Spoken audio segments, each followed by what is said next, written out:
everyone. So part of week 11, you are asked to complete an assignment, okay? Assignment 2, which is analyzing and recording transactions. So if you click here, we can open it. Recording process assignment. Yours might ask you to save it before it gives you the drop down. It might not.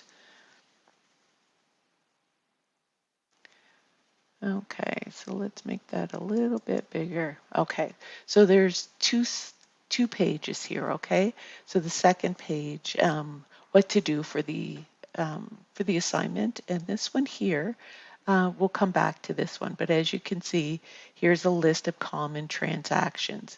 You're going to be using these to create transactions for your business. Okay, so what I want you to do, pick a type of service you want to provide other than plowing driveways, okay? Because I'm going to use that as my example. So it could be lawn care, it could be a hair salon, it could be a water park, it could be pretty much anything. But again, it's a service. You're doing something for somebody as opposed to selling an item, okay? So then you're going to see the list on the other side of the sheet, the one we're going to go back to, and we're going to use those to help create transactions and wording of transactions that relate directly to our business. Okay, so let's have a look. So the first one, you, the owner, invest cash in the company. So I or Beth, you can use first person or you can use third person. Beth invested $10,000 cash into her snow plowing company, okay? Or the business provided a service and received cash immediately. Beth plowed 5 driveways and received $100 in cash. Okay, so there's 2 of them written right out.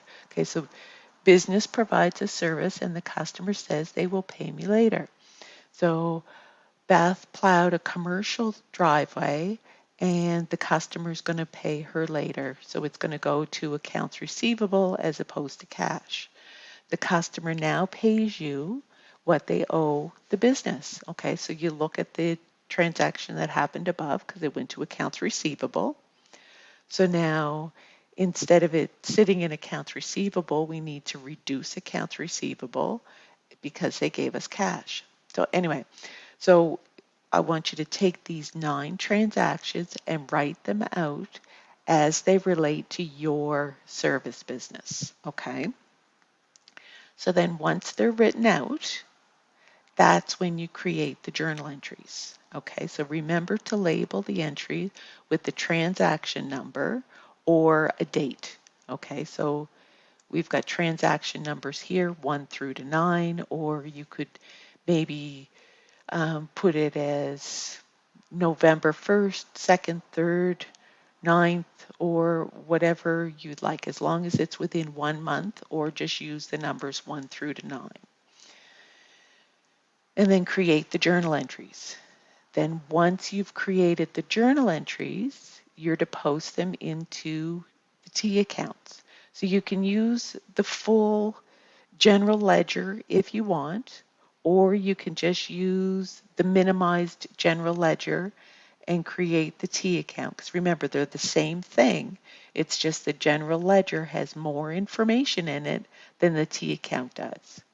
But remember to label your post into the T account so I can see what it's coming from. If you use numbers 1 to 9 to label your journal entries, then use 1 to 9 when you're putting them into your T accounts. If you're using dates, use dates in both spots. Then I'd like you to create the trial balance. So therefore you have to balance the T accounts, find out what the ending balance is. Take those, create the trial balance. Then once you look at the trial balance, remember to put them in order by your chart of account numbers. Put them as your debits and credits, and then add up your debits, add up your credits to show that they balance, and then create your income statement, your statement of owner's equity, and your balance sheet. If you have any questions about this assignment, please let me know, and I'm more than happy to help. Thanks, everyone.